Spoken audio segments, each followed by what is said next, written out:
Oke, Assalamualaikum warahmatullahi wabarakatuh. Alhamdulillahirabbil alamin wassalatu wassalamu ala asrofil anbiya'i wal mursalin wa ala alihi washabihi ajmain amma ba'du. Yang terhormat kepada Biani dan Mida selaku pengasuh dari Senam Pendidikan Pesantren Sumberkan Melalui Bani Fida. Yang terhormat kepada orang tua saya dan keluarga saya, semoga saya selalu, dan juga kepada Mister Afifah selaku kepala Madrasah Sanawiyah Al-Quran Melalui Bani Fida. So, hari ini saya akan mempresentasikan metode jonasi sebagai syarat dari asesmen akhir tahun dengan materi bahasa Indonesia berjudul teks eksplanasi.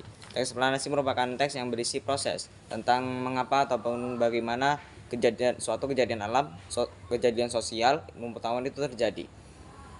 Dan ciri-ciri dari teks eksplanasi ada 4. Yang pertama ada faktual, yakni memuat informasi yang berdasarkan dari fakta, bukan teks eksplanasi ada teksnya itu isi teksnya berdasarkan fakta yang terjadi di sekitar, bukan karangan. Selanjutnya berisi ilmuwan, membahas tentang fenomena yang bersifat ilmiah, terutama contohnya seperti gempa bumi, peristiwa sosial dan lain sebagainya.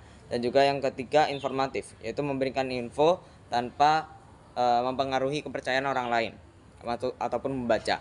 Satunya ada fokus pada hal umum, membahas tentang teks eksplanasi hanya membahas tentang fenomena umum saja.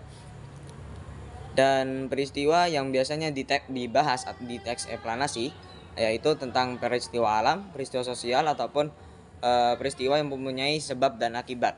Nah, mengapa salah satu peristiwa yang dibahas di teks eksplanasi itu adalah salah satunya teks yang mempunyai peristiwa yang mempunyai sebab dan akibat?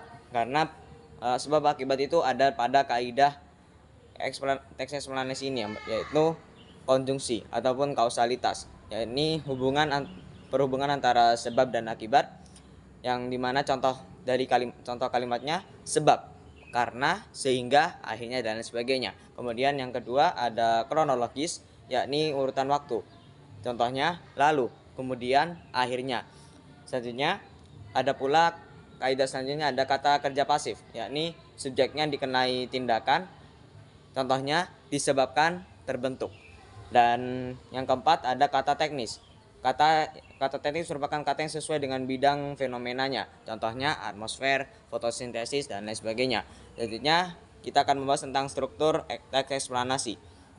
Yang pertama diawali dengan identifikasi, yakni berisi tentang pengenalan awal tentang fenomena yang akan dibahas di teks tersebut, dan juga beserta dengan pembahasan tentang latar belakang dari fenomena tersebut. Kemudian ada rangkaian kejadian. Rangkaian kejadian merupakan penjelasan detail yang membahas tentang proses terjadinya suatu fenomena disertai dengan sebab akibat dan berdasarkan pada urutan waktu. Kemudian yang terakhir ada ulasan yang berisi tentang kesimpulan, penilaian, komentar dari penulis teks, dan juga yang disertai juga dengan penulisan dampak dan konsekuensi dari suatu kejadian atau fenomena tersebut. Sekian dari saya, bila ada salah kata mohon ada kata yang kurang berkenan mohon dimaafkan. Wassalamualaikum warahmatullahi wabarakatuh.